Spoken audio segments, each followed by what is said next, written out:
We are live. How's everyone doing? Welcome to Earth is Our Witness. My name is Parimal. I'm the producer and host, and today is another exciting episode of our program where we invite renowned photographers from all around the world and sometimes also from Seattle. We are exclusively not just around the world, we love Seattle too. And today is actually one of those photographers. We'll talk about that in a minute. As a reminder, we do this because we love photography. But beyond just pretty images, we love the purpose of photography. And the purpose of Earth is Our Witness is to drive stories of interconnectedness. No matter what genre, there is a story to be told behind the images. So before I talk about today's really interesting and special topic, let me welcome you all. And let me welcome my good friend and artist in residence, Art Wolfe. Art, how are you? I'm excellent, Parimal. I just got back from Sedona, where I taught a workshop. So I'm well rested. I had 8 hours of rest and I'm ready to go. Okay, great. That's good to know. That's good to know. So what's today's topic?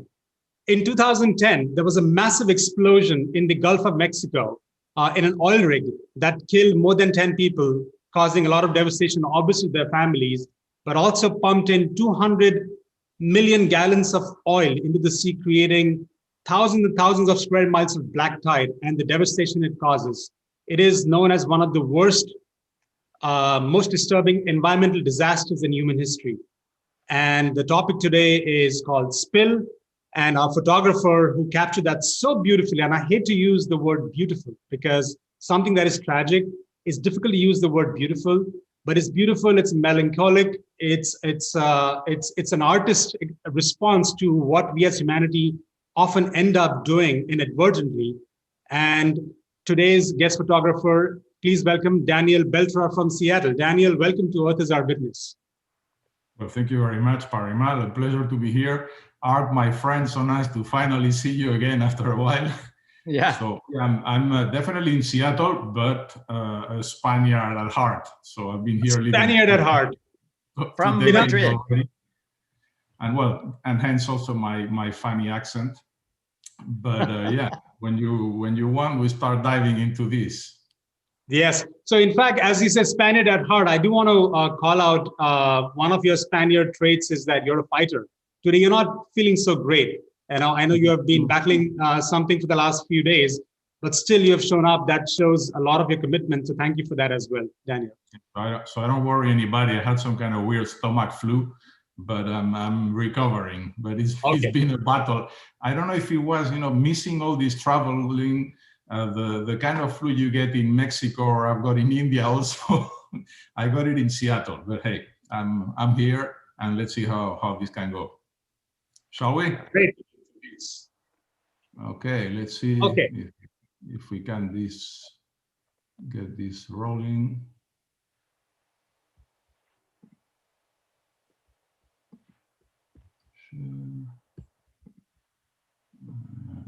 Play. We're on. Yep, no? we can see. Perfecto. Okay, so you were saying the Deepwater Horizon platform exploded April 20th, 2010. 11 deaths, 17 injured, a big mess in the whole ecosystem in the Gulf of Mexico. And it affected, of course, the lives of many people and the families there. No, this was the largest marine oil spill and a terrible environmental disaster. 5 million barrels of oil released. If we remember the Exxon Valdez, which was a terrible catastrophe of oil, also a tanker that broke in Alaska. This was almost 20 times bigger than the Exxon. But I remember following the news, and when it happened, you could see the platform on fire. At night, it was very dramatic. It took 2 days for the platform to break and sink completely, but no oil was reaching anywhere. And so I was in Seattle thinking, should I go? Should I not go? I'm a photographer all my life. I've documented man's impact on the planet and all these kind of tragedies. And I was really doubting, what am I going to do? The platform sank maybe 40 miles, 50 miles from the shore, if I remember well. And so that was difficult to reach. And while I was thinking all this, a week into the spill and still no oil had reached anywhere, I got a phone call, and it was my friend Tim Aubrey at Greenpeace USA. I worked with Greenpeace for most of my career as a freelancer. I've done many stories for them. And the phone rang, I picked the phone, and Tim was there. And as soon as I heard his voice, I said, the Gulf, and he said, yes, and boom, there I go. So I was gone originally for a very short assignment, only 4 days, but that, as I will explain a bit later, got extended a lot. No, and when I arrived in the Gulf, we could see platforms like this one. This is, I think, the Q4000, one of the platforms that was trying to cap the well. And this started as you were talking at the beginning, Parimal, about the art in this project. This really started as a full photojournalism project that almost unintentionally for me, it turned into an art project. And it's interesting, and we can talk more about that. But when we arrived there, we were very lucky. There was a very kind and generous lady from Louisiana that decided that she wanted to take journalists and media out on a plane to be able to film and photograph what was happening. So she basically contacted a small Cessna float company of aircraft in Louisiana, and she said, I'm going to fly one day, whatever. The guys from Greenpeace, one day, any journalist that wanted, the other day, another NGO. So when my turn arrived, we went on there. At the end of the day, I sent some photos. She loved what I did. And she said, and I think I was the only one that got so lucky. She said, you can go as many times as you want. And so I found myself in the course of that first month, I was there taking maybe 10, 12 flights to document what was happening there. And as I was saying at the beginning, you could see like here, some oil on the water, but not much. What is burning is the methane that's coming out from the well, and all the work was happening really down and deep. The work for us was complicated because, as I said, the platform sank 40 miles from the coast, but the airport was also miles from the coast itself. So every flight needed to be 3 or 4 hours in length. And it was a small plane, and in 3 or 4 hours, maybe I had 1 hour of work that could be done. No? There was not too many facilities from the authorities, so they wouldn't let us fly below 3,000 feet. There were restricted areas. On the ground, it was extremely difficult to work. I'll get into that later. But basically, I was trying to map the field, not knowing exactly how I was going to produce or what I was going to find. But early on, and this is a crazy day, on May 18th, when I arrived in the area, this is what I found. And this is not a photo taken at night. This is a photo taken during the day. The only thing I've done here is to put a polarizing filter. With this polarizing filter, this was the scene presented, and the spill that was terrible, terrifying, horrifying, started to have a strange beauty through my lens. No, and that day I worked hard and I took many photos, and I thought, oh wow, this is going to be very interesting visually. I wasn't aware that this was the only day of the 2 months I spent in the Gulf that I was getting these colors. And I think, and I still don't know really the reason, but I think they used a lot of dispersant to try to break the oil. And the dispersant called Corexit that was banned in many countries, but not in the US, because of all the environmental damage it can produce. The dispersant was pumped at the source of the well and also on surface, and they pumped over 2 million gallons of that dispersant. And I jokingly say this was probably the largest chemical experiment made by man, because it was insane. And as I said, the colors were incredible, and you will see those kind of yellows and oranges, and the oil was brown, reddish, black, but all these other colors were insane, and the water seems almost like it was illuminated under. No? Can so I jump in here? I'm sorry, I just can't contain myself. Daniel, as you're photographing this, the beauty of this unfolding in front of you, wearing the hat of an artist photographer, I mean, it's really mixed emotions, isn't it? Because at one glance, it's extraordinarily awful what's happening. And yet, as a human artist and recorder, it's also extraordinarily beautiful. And it reminds me of those fires in Kuwait when the Iraqis were withdrawing. They started all those wildfires, and it was an awful scene, and yet it was extraordinarily, hauntingly beautiful. Can you address that? Well, thank you. I definitely, at the beginning, I wasn't even aware of what's happening. And this, many times I get asked, how you compose these things, how do you project the work, and how, and it doesn't work like that when you're working from a moving aircraft at 100 and something miles per hour. Very rapidly, I jokingly say that the link between my eye and my finger doesn't go through my brain. I basically see things and I press the button, but I'm not thinking too much about it. No, it just happens very, very quickly. So it's probably later in the process of editing when I select some photos over others and I decide what works and what doesn't, that this process, gets really, that the project takes a life and looks a certain way. I'll get into it more later also, but you can present a reality like this in very different ways. And all my life, my background is as a full photojournalist. So, and I struggle with it. Sometimes people say it's beautiful, and I don't always take it as a compliment, because I think I don't want to make this look beautiful. It's so horrible and so terrible.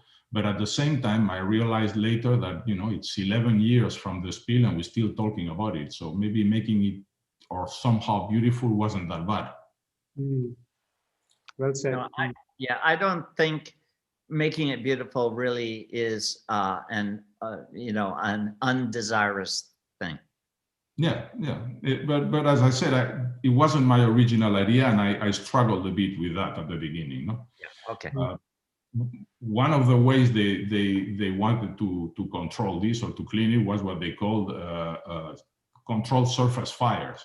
So they will pick a floating boom and they will tow it between two boats. And once they corralled enough oil, they will launch an incendiary bomb and that will burn. And, I can imagine what was deposited under the water. I definitely could smell what was in the air, and it was absolutely horrible. No, you can see the super thick smoke. It was 411, I think, of those fires. And through all this process, they will never tell you when they were doing things, because nobody was really interested in us documenting this and photographing this. So at least the fires were very easy to locate, because the black cloud of smoke that happened was very, very strong. No? But this fire, for example, ended, and I was very happy. The Library of Congress bought this large print for the permanent art collection. But it's quite a control. It's difficult to understand, that floating water burning. And it's raging. It's really so strong. You can imagine what those poor workers suffered through in the middle of the night when the platform went. No, what a hell on earth. How big is this, Daniel? The thing that's on fire right now. It's a beautiful image, and like I said, I started to use Let me go back. I'm not sure, but if we go back one more and you see the size of those boats, it's a pretty large fire. It looks bigger than the boats or similar size. So wow. I don't know, but a pretty large fire, and they definitely burn and burn and burn, and we will turn around and we will leave, and we will see it from far away, and the fire was still burning when we left.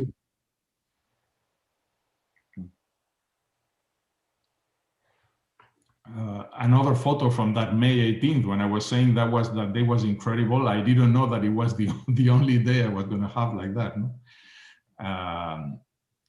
Well, even some people, when they see this, they say, "What is it? Is there some submarines with lights underwater?" It's just so difficult to understand. Yeah, I mean, that's the illusion, isn't it? That the light is from within. Yeah. No, it's and I also struggle with this because many times I get asked about the work, and at the end of the day, the only thing I was is a witness. So I don't know what I was photographing, really. My impression, and when I talk with some scientists, it was like the only explanation is all that chemical that was constantly pumped there, and the agitation with the waves. And we'll see other images where there's other colors also that appear that are really striking.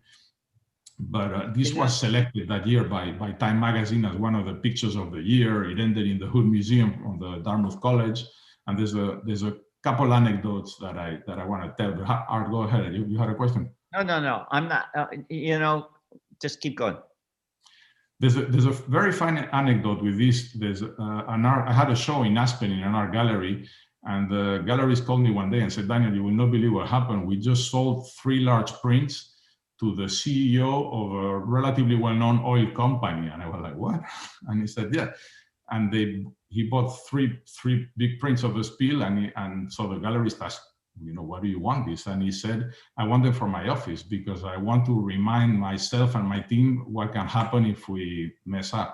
He used another word, but I love that story. For me, that was really the best that I could do with the work, is just really hitting in the right spot and people being concerned and trying to find an inspiration, in that case, on what not to do. It's a good story. It's a great story. So this is a shot I really wanted to get. This is one of the planes spraying the Corexit, that chemical I was talking about. If you see at the bottom of the image, on impact, that big brown strike of oil is already disappearing just under the first droplets of the chemical, no?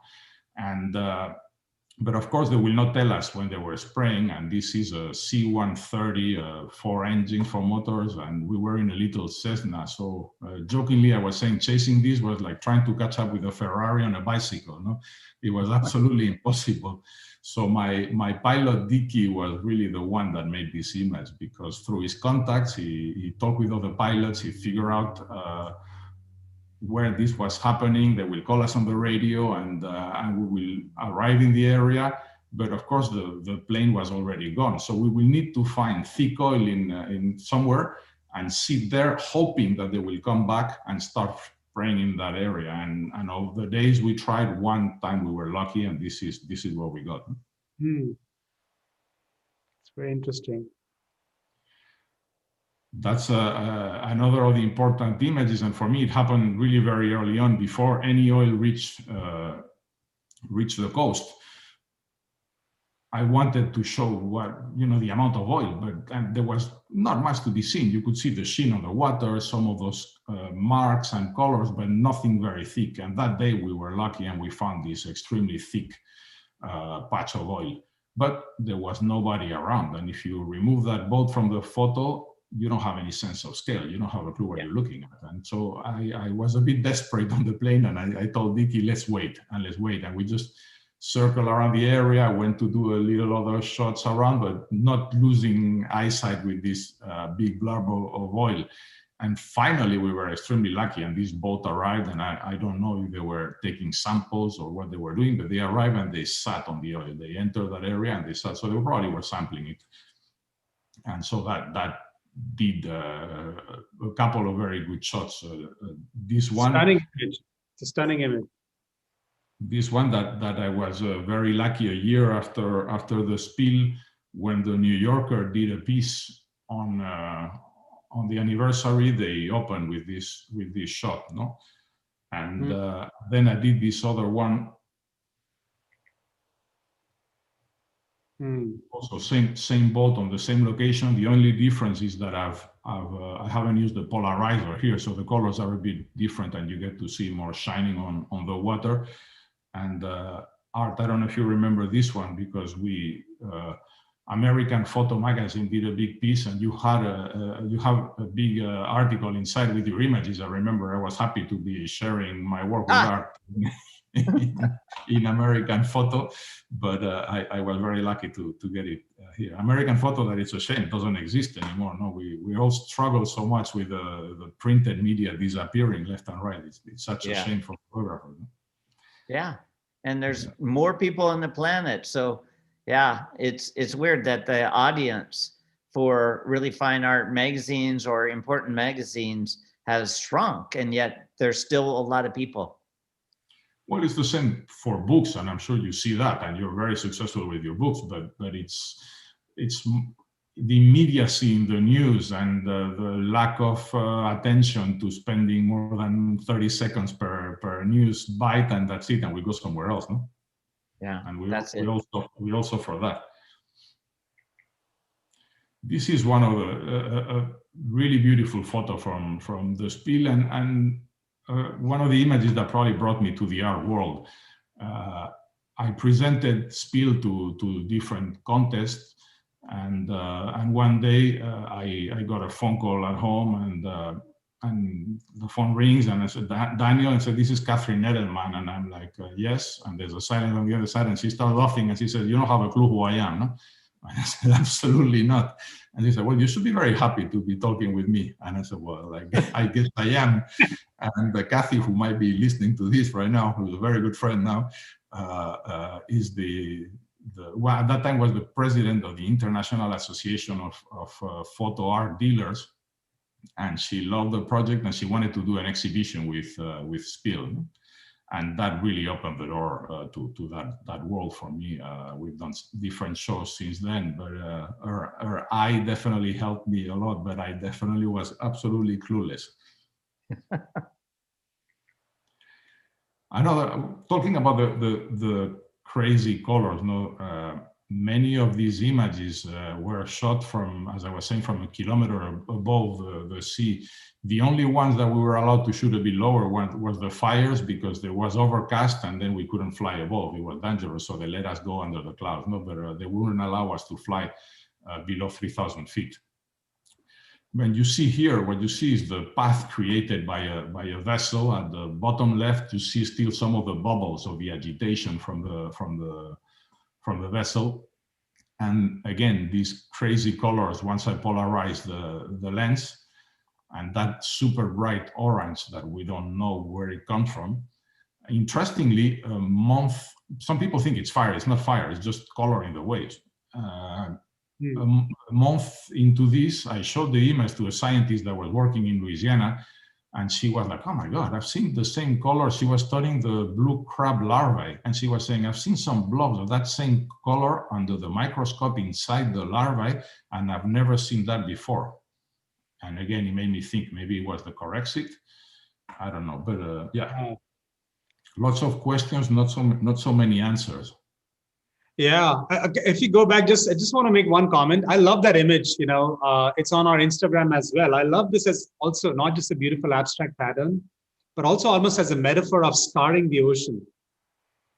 It is. It's funny you said that, because I many times I think of my work as a compilation of earth scars.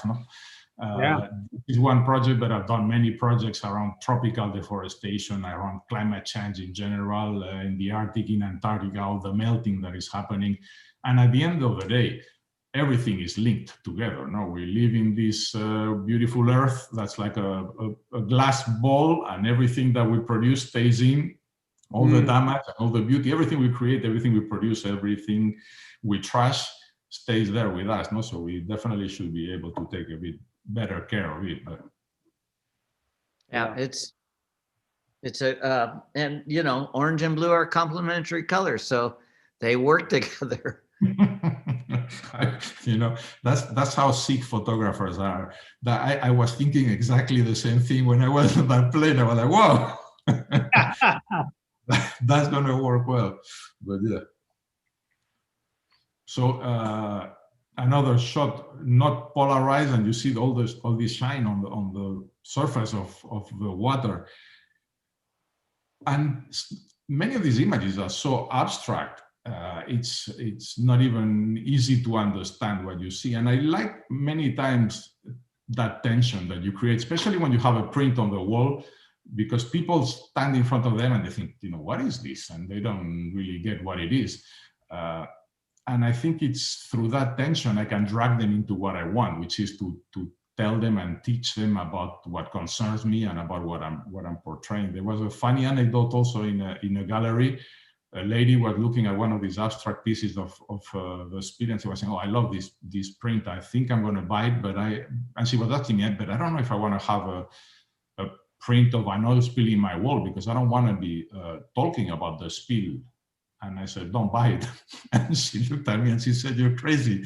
And I said, "Well, I don't mean to buy, but if I do this work, it's because I really care about what happened. And if I care about what happened, you need to be able to face it and try to do something about it. So I don't mean to be putting a dark cloud over all your dinners in your nice house. But on the other hand, if you have people that come to your place and ask, what is this? I definitely want you to engage them and tell the story of the work and what I did. No? That's completely my intention. No?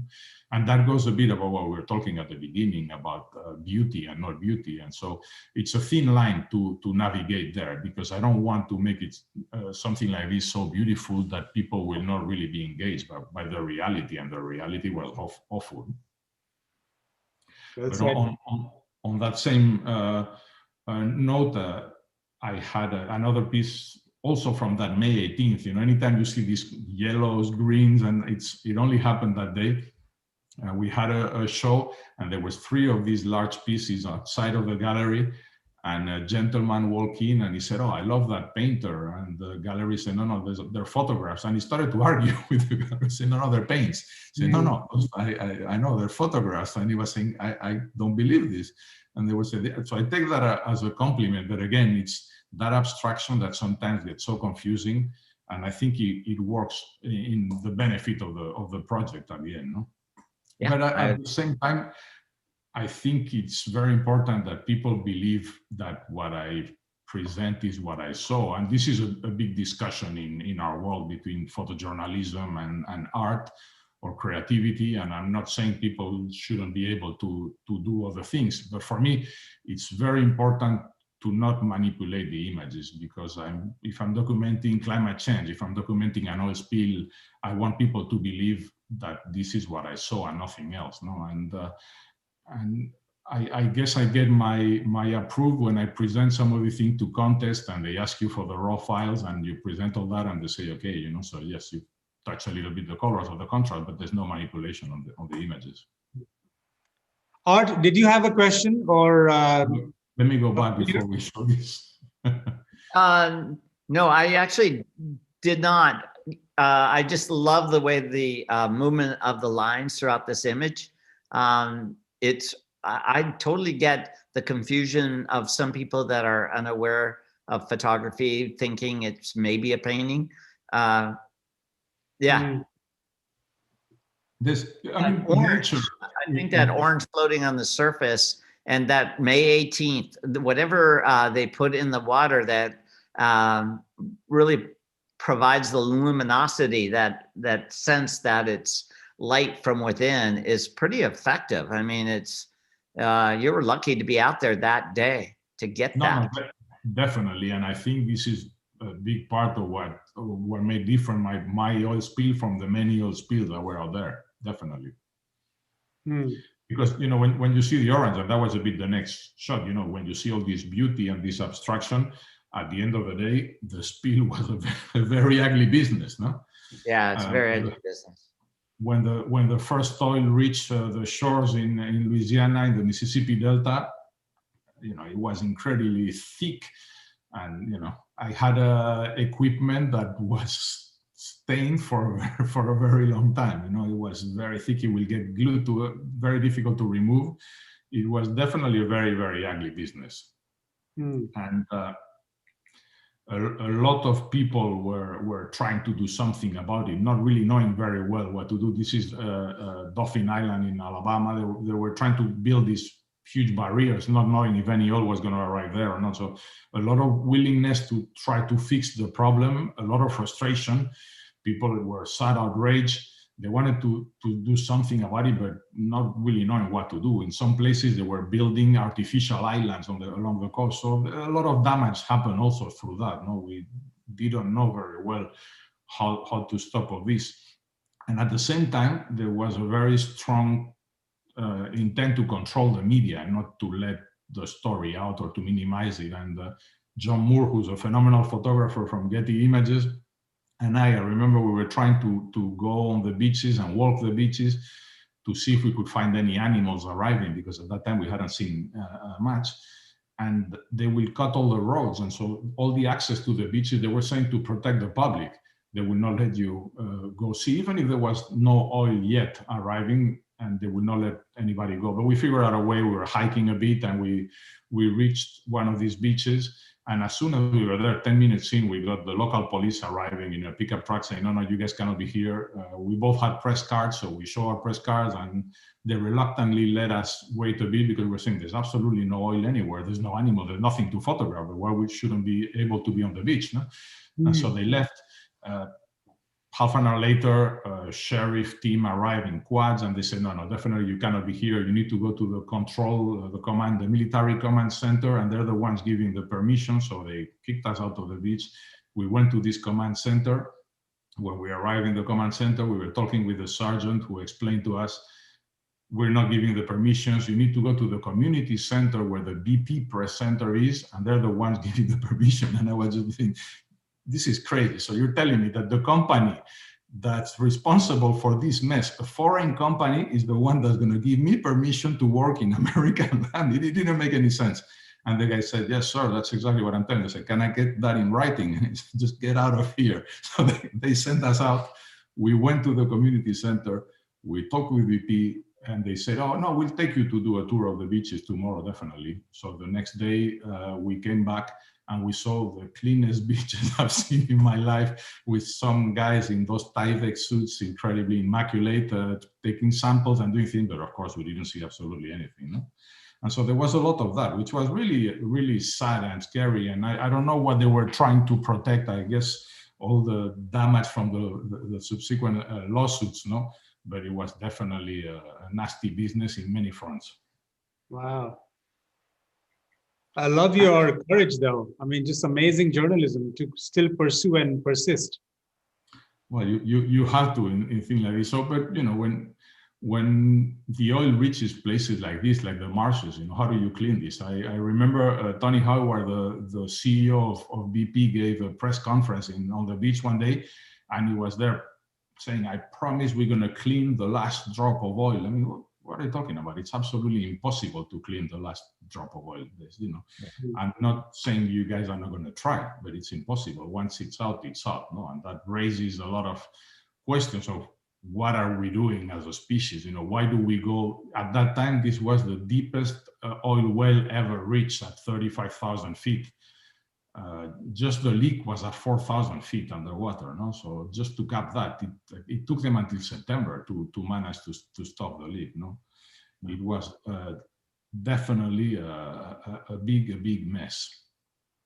And you ended with images like this, which was almost science fiction, sci-fi operations of, you know, all garbage bags, all those yellow bags, and picking up blurbs of oil and putting them in bags by guys dressed as astronauts. It just didn't make any sense. I got asked many times those days how effective I felt the cleaning process was, and I jokingly make an analogy saying this was like if you had an Olympic pool full of oil, and you sit on the side with a box of Q-tips, no? And you keep putting Q-tips in the pool and throwing them away. At the end of the day, you're generating a lot of trash and not cleaning much. No? It was crazy. Mm. And unfortunately, this happened in April, and it was the nesting period for many birds in the Gulf. So this is a colony of brown pelicans. You could see them here in their nests, and you can also see, despite the floating boom and the people there monitoring, the oil is already in the middle of the colony. There's oil all over the place. No? So, I mean, Daniel, it looks like when you were confronted on the beach, you definitely went back into the air, and originally you were given a certain limit, how low you could get to the oil spill, but here you're quite low. So that was a good tack to take, is to do the aerial work rather than trying to be on the ground and fight with people that don't want you there. Definitely, and even from the air, there was a lot of restrictions, and we're less low than we look because I'm probably shooting with a larger tele. But yes, we were It really depended on how high the cloud ceiling was. But this day looks pretty sunny. I don't remember this particular day, but definitely was a big problem. So when we saw all these pelicans, I thought the next image was get the animals in the cleaning process. No?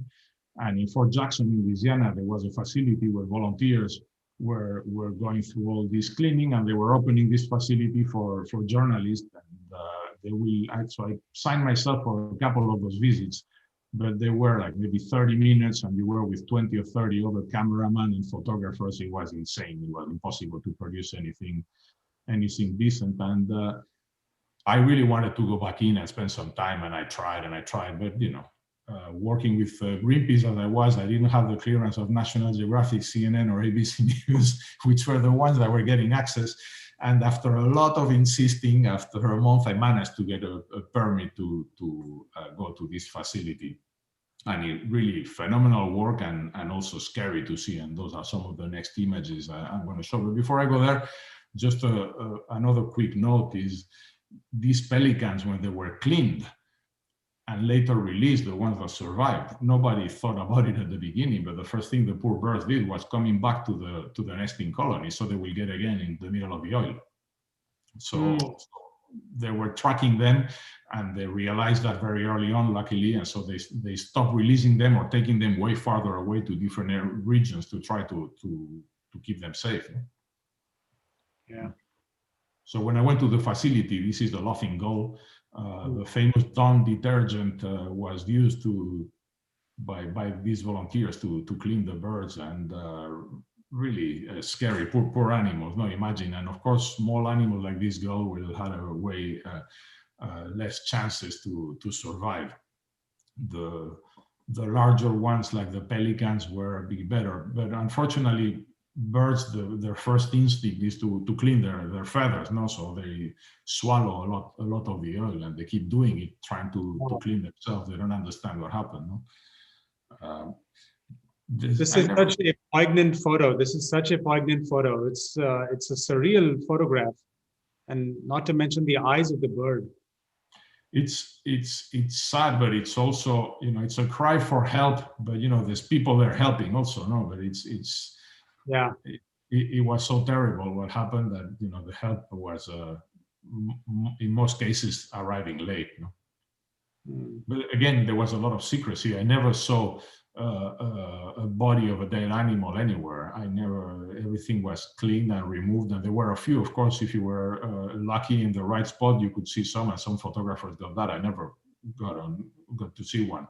And in these facilities, even when they were cleaning, they were saving them later to do analysis and things, and they wouldn't let us photograph them.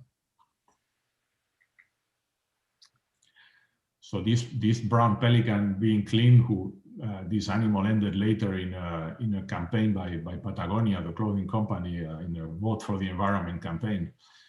I find it striking because it's such an elegant and strong animal still. No, it's despite the tragedy, that is suffering, and so many birds died. And I read figures, and I don't know, close to 1 million birds. Nobody really knows, I guess, very well how much wildlife was lost. No, but again, this was in Fort Jackson, in that facility where they were cleaning the animals, which is also the next photo, which is probably the dearest for me from all this project, and the better known, which is the group of pelicans. Also, upon arrival, they were put in this wooden box where they had a clean white sheet at the bottom.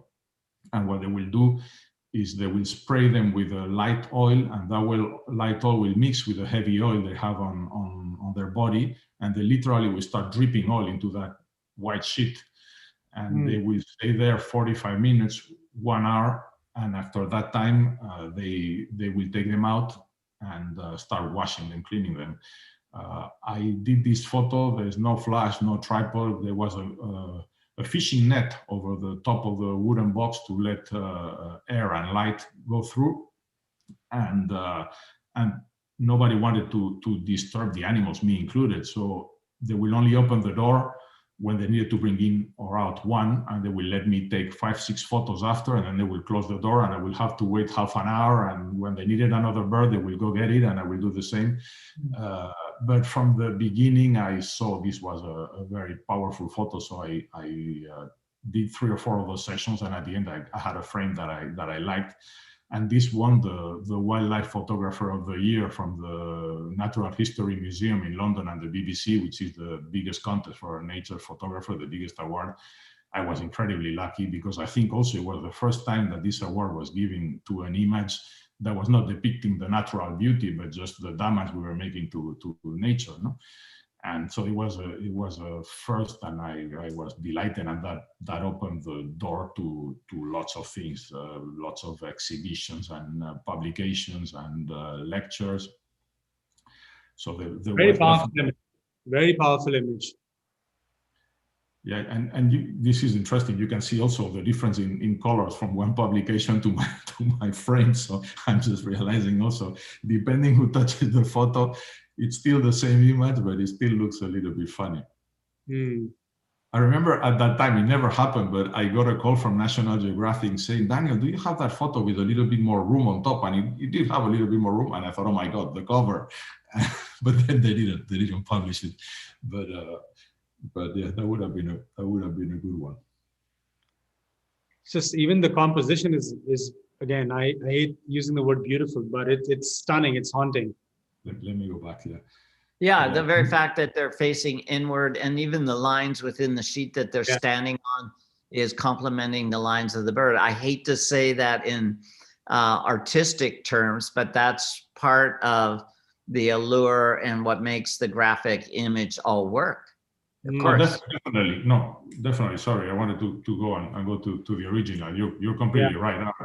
And again, it's part of that discussion between the harsh reality depicted by photojournalism or photography a bit in a more artistic sense. I don't know, but what I felt through all this project is it's like when I think about what I've done most of my earlier career, which is depicting the harsh reality, and that gets published in the media, but it doesn't have a very long shelf life. While this project in particular entered later in the art world or in museums, or a lot of time later, like over a decade later, we're still talking about it, and I think that's phenomenal. And I'm very glad it went that route.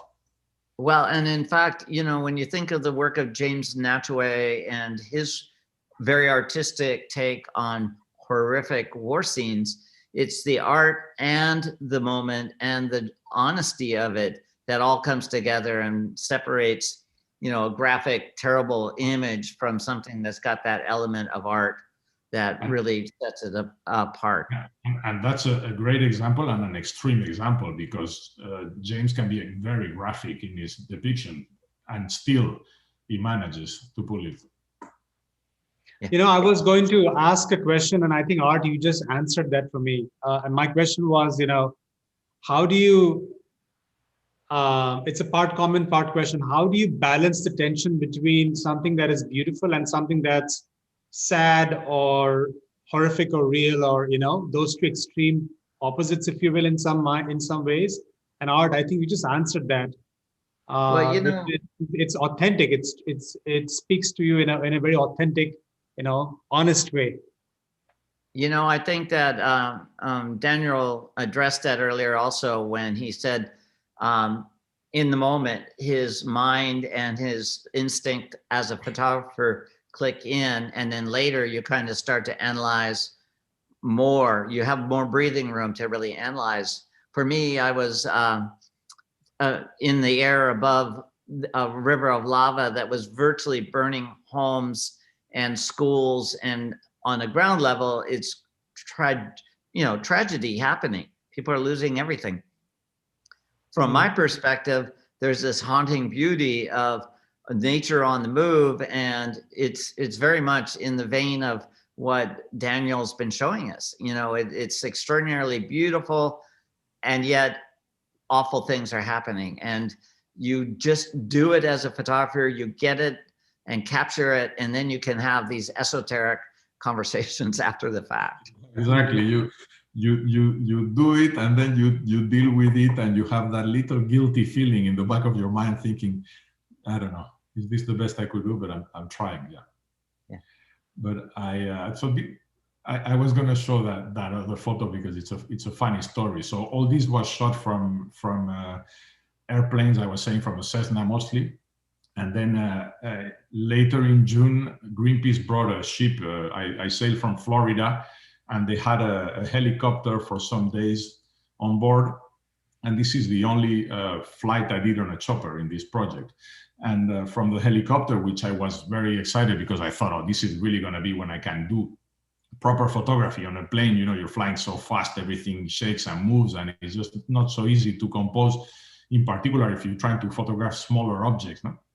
And you know, small is a relative concept. A platform will not be very small, but from 3,000 feet and moving fast, it's not that large either. No? So we wanted to come here, but the helicopter had to leave.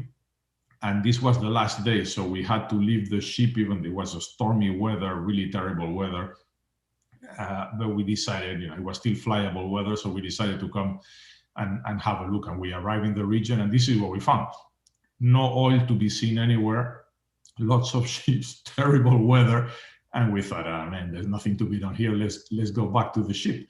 The pilot, who was from Holland, had the GPS coordinates of where the ship was and the course the Greenpeace ship was going to take, because we were coming to land back on the ship, on a piece of paper in his pocket, in one of those plastic windows that they carry, you know, on their pant.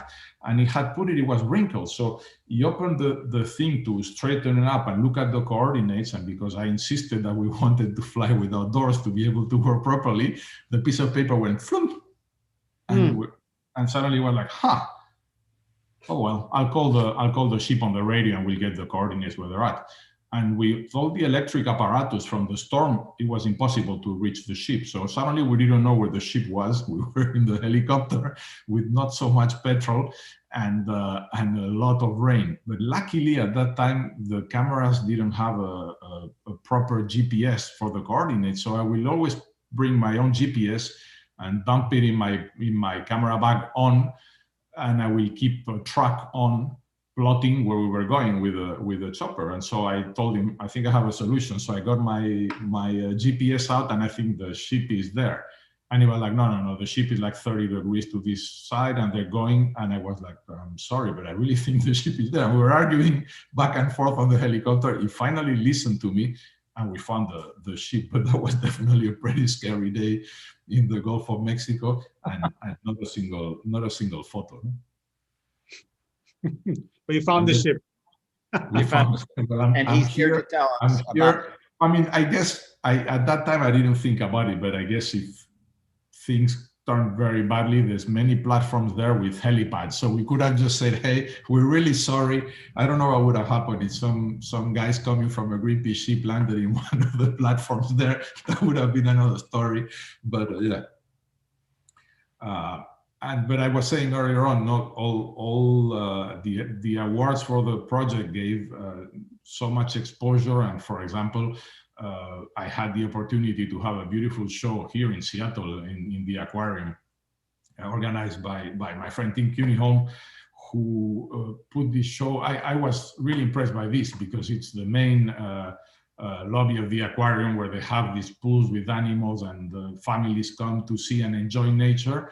And the guys at the Seattle Aquarium had the guts to wrap all that up with an oil spill. And I thought it was a phenomenal message to tell people, you know, enjoy the beauty, but really be aware of what's happening and what could happen. And they originally planned this for a 3-month show, and it stayed 6, and then they wanted a year, but we couldn't because it was already going to Long Beach Aquarium and to Monterey Bay. But they had I don't know, probably the show was seen by more than 1 million people, no? Wow. And we're still doing shows 11 years later. So yeah, I think this project definitely took a life on its own. And this is in Seattle, also giving a lecture at the aquarium. I always try to take the opportunities like you guys are giving me to spread these messages, no, and how important it is that we really think about what we're doing and how we're doing it. And you know, I'm sure we'll talk more about that later, no. But I had a show. This is in Barcelona. Art and I were talking about Barcelona before in a beautiful gallery in Roca. I wanted to wrap this one with the last photo of the show I did in Catherine Edelman Gallery in Chicago. No? Wow, I love this image. So I was saying earlier on that Spill was really a photojournalism project that turned into an art one, and definitely unintentionally from my part at the beginning. No. And it's also a reflection on the use of oil. No, we all use oil. It's a constant part of our life, of our economy. But we need to think about how we do things. As I was saying, the deepest well ever drilled, was it worth it? And if it's not this, it's the Arctic. It's we advance in many different directions. Some are better than others for our common good. Yeah. But yeah. Thank you, Daniel. This is the last one. We have a few questions for you. Yeah, please. To wrap this up. Thank you. This was brilliant, and thank you for speaking with us with such passion, in spite of not being, not having some stomach problems. So clearly, the ocean can also have some stomach problems, thanks to us, though. A couple of questions to hit on as we wrap this up, Daniel. You mentioned that you prefer to work from Cessna planes or airplanes in aerial views. What in your, although that may not be exclusively, but you do a lot of the photography from an airplane.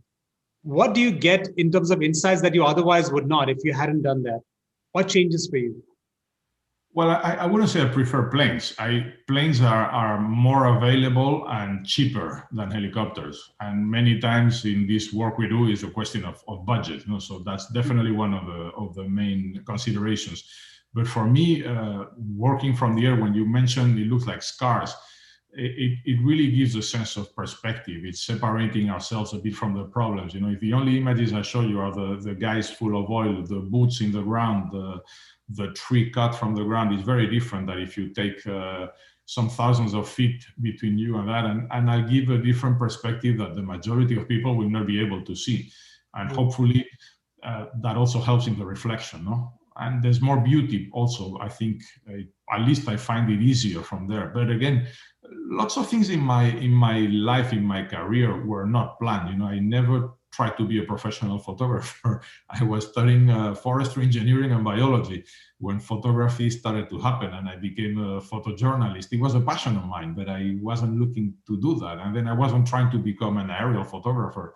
But one time I got the opportunity to be up in the air, and I loved what I saw from there. I'm also very lucky that I don't get seasick or air sick in this case, because many times I make even the pilots sick, when we start saying, can you do tight turns, especially on a plane over a small, I was saying it's difficult to photograph something relatively small.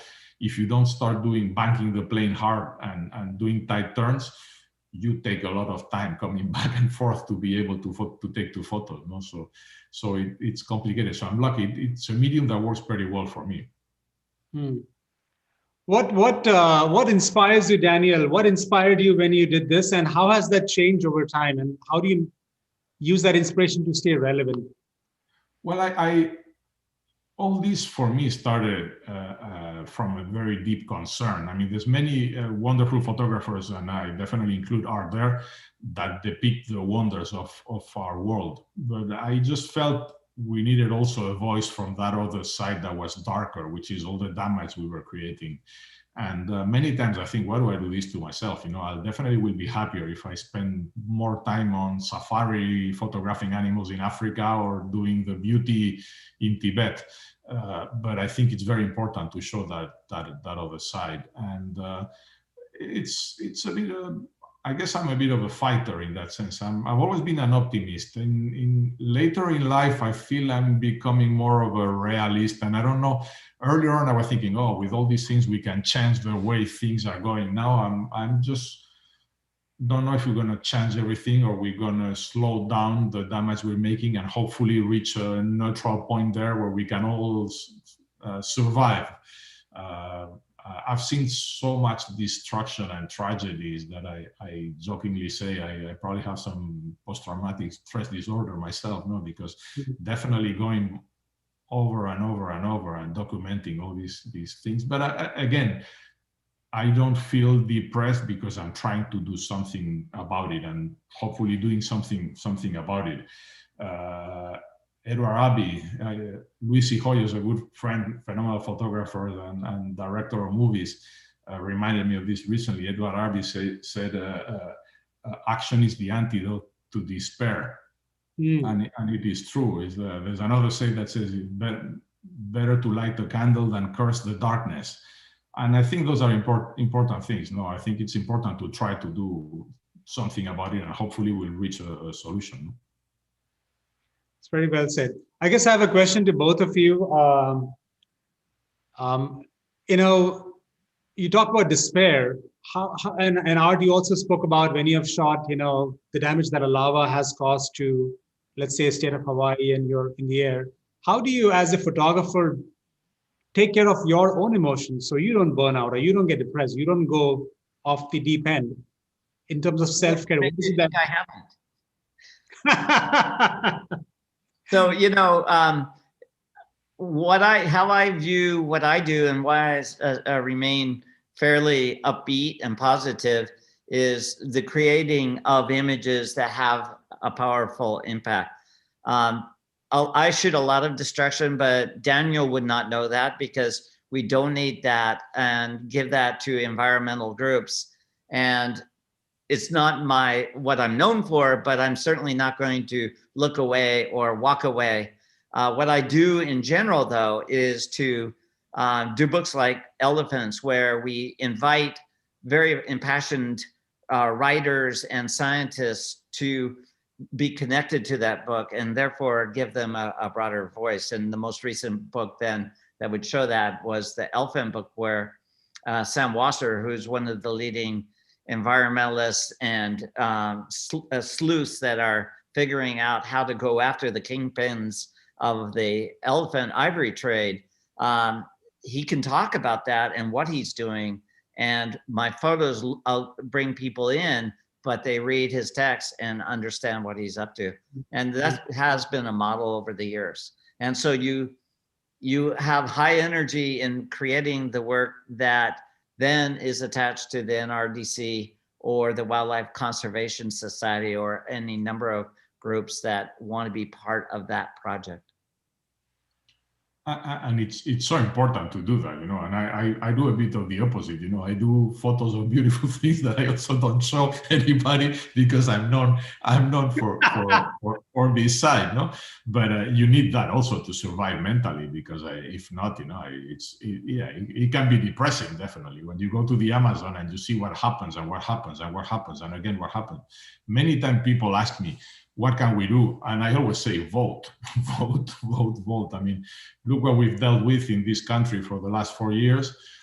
Look what Brazil is going through right now with Bolsonaro. No, it's a total tragedy. And so, yeah, voting is extremely important. There's many other things that can be done, but today in our democracies, voting is extremely important.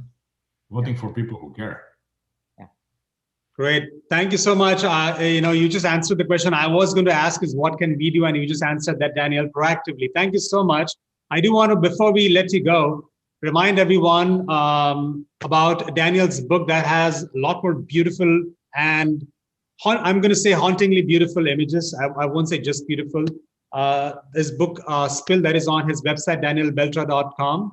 Is that right, Daniel? danielbeltra.com? Yes, sir. Thank you. Yes, and if you get your copy from his website directly versus a bookstore which will offer its own discount, you get a beautiful little, you know, autograph. And he was kind enough to write one for me. Daniel, thank you so much. And I do want to encourage everyone, please check out Daniel's work on his website, and not just for the book Spill, but many other projects. And Daniel, we would love to have you back for a separate second project if you'd be up for it. I am. Definitely. It's been a pleasure, and count me in. Okay, sounds good. Thanks, everyone. If you like it, please do consider subscribing to Earth is a Witness, YouTube, Facebook, Instagram, and do check out the website. Thank you.